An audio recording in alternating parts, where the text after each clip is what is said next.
안녕하세요. 말씀과 함께 새롭게 여는 소망의 아침입니다. 눈물은 믿음의 실패가 아니라 하나님께 가장 가까이 나아가는 진실한 기도가 될 수 있습니다. 시편 6편 1절로 10절까지 말씀을 본문으로 하여 눈물도 기도가 됩니다 라고 하는 주제로 함께 은혜를 나누기를 원합니다. 시편은 우리에게 믿음의 사람은 어떤 사람인지를 차근차근 보여주고 있습니다. 참된 복은 하나님의 말씀에 뿌리를 내리는 데 있습니다. 인생의 참된 왕은 하나님이시며 삶이 흔들릴 때에도 왕이신 하나님께로 돌아가야 합니다. 염려를 하나님께 맡길 때 평안을 누릴 수 있으며 하루의 시작을 하나님께 맡기는 사람이 가장 복된 사람이라는 것을 우리는 지금까지 함께 묵상했습니다. 그런데 시편은 여기에서 멈추지 않습니다. 아침마다 하나님을 바라보며 살아가는 사람에게도 예상하지 못한 고난이 찾아옵니다. 때로는 이유를 알 수 없는 아픔이 있고 마음 깊은 곳까지 무너지는 시간이 있습니다. 그때 믿음의 사람은 어떻게 해야 할까요? 강한 척 해야 할까요? 아무 일 없는 것처럼 살아야 할까요? 시편 6편은 우리에게 아주 따뜻하면서도 정직한 대답을 들려줍니다.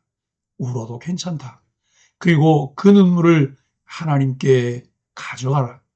시편 6편은 전체 시편에서 처음 등장하는 탄식시입니다.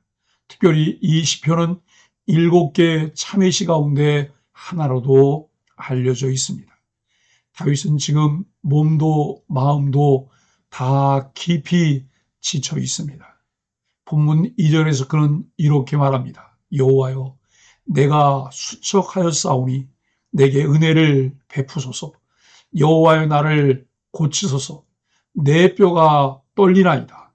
그리고 3절에서는 내 영혼도 매우 떨리나이다. 여기서 떨린다는 표현은 단순한 두려움 정도가 아닙니다. 몸과 마음이 완전히 지쳐 더 이상 버티기 어려운 상태를 의미합니다. 흥미로운 것은 다윗이 자신의 연약함을 조금도 숨기지 않는다는 것입니다. 그는 왕입니다. 수많은 전쟁에서 승리한 용사입니다. 그러나 하나님 앞에서는 자신의 아픔을 있는 그대로 드러냅니다. 수척해졌다고 말하고 영혼이 떨린다고 말하며 밤마다 눈물로 침상을 적신다고 고백합니다. 우리는 종종 믿음이 강한 사람은 언제나 담대하고 흔들리지 않는 사람이라고 생각합니다. 그러나 성경은 그렇게 말하지 않습니다. 성경 속 믿음의 사람들은 울었습니다. 모세도 울었고 엘리야도 낙심했고 예레미야는 눈물의 선지자로 불렸으며 예수님께서도 무덤 앞에서 우셨습니다. 믿음은 눈물이 없는 상태가 아니라 눈물을 하나님께 가져가는 용기입니다. 구약학자 데릭 키드너는 시편 6편을 설명하면서 이렇게 말합니다. 탄식은 믿음의 반대가 아니다. 오히려 하나님이 계시기 때문에 가능한 가장 진실한 믿음의 표현이다. 생각해 보면 그렇습니다. 하나님을 믿지 않는 사람은 하나님께 울부짖지 않습니다. 그러나 믿음의 사람은 이해할 수 없는 상황 속에서도 하나님께 질문하고 눈물로 기도하며 하나님을 붙듭니다. 다윗의 기도를 자세히 보면 그는 자신의 공로를 말하지 않습니다. 본문 4절입니다. 여호와여, 돌아와 나의 영혼을 건지시며 주의 사랑으로 나를 구원하소서. 여기서 주의 사랑은 히브리어 헤세드입니다. 언약을 끝까지 지키시는 하나님의 신실한 사랑입니다. 다윗은 제가 잘했으니 저를 도와주십시오라고 말하지 않습니다. 오직 하나님의 사랑 때문에 나를 살려주십시오라고 기도합니다. 이것이 믿음의 본질입니다. 우리는 우리의 의로 하나님께 나아가지 않습니다.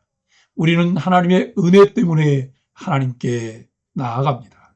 존 칼빈은 이 부분을 이렇게 설명했습니다. 다윗은 자신의 자격을 내세우지 않았다. 그는 오직 하나님의 자비만을 들었다. 그리고 시편은 놀라운 전환점을 맞이합니다. 8절에서 분위기가 완전히 달라집니다. 여호와께서 내 울음소리를 들으셨도다. 여호와께서 내 간구를 들으셨도다. 무엇이 달라졌을까요? 병이 나았다는 말은 없습니다. 원수가 사라졌다는 말도 없습니다. 상황은 여전히 그대로입니다. 그런데 다윗의 마음은 달라졌습니다. 왜냐하면 하나님께서 자기 기도를 들으셨다는 확신이 생겼기 때문입니다. 믿음은 모든 문제가 해결되었기 때문에 평안을 얻는 것이 아닙니다. 하나님께서 내 기도를 듣고 계신다는 사실 때문에 평안을 얻는 것입니다. 어떤 사람은 말합니다. 눈물이 많으면 믿음이 약한 것 아닐까요? 그러나 시편은 말합니다. 눈물은 믿음의 실패가 아니라 하나님께 가까이 가는 통로가 될 수 있습니다. 눈물 속에서도 하나님을 찾고 아픔 속에서도 기도하며 절망 속에서도 하나님을 놓지 않는다면 그 눈물은 결코 헛되지 않습니다. 사랑하는 소망의 가족 여러분, 혹시 지금 마음 깊은 곳에 말하지 못한 눈물이 있습니까? 누구에게도 털어놓지 못한 아픔이 있지는 않습니까? 시편 6편은 우리에게 말합니다. 억지로 강해질 필요는 없습니다. 괜찮은 척하지 않아도 됩니다. 있는 모습 그대로 하나님께 나아가십시오. 하나님은 우리의 눈물을 외면하지 않으십니다. 그리고 오늘도 조용히 말씀하십니다.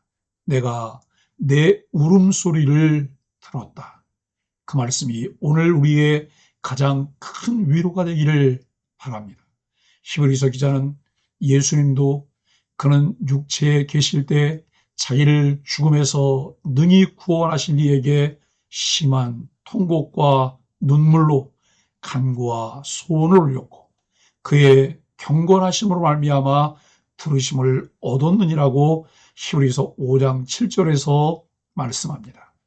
이사야 선지자는 이사야 38장 5절에서 눈물로 하나님께 기도하던 히스기야 왕에게 너는 가서 히스기야에게 이르기를 내 조상 다윗의 하나님 여호와께서 이같이 말씀하시기를 내가 내 기도를 들었고 내 눈물을 보았노라.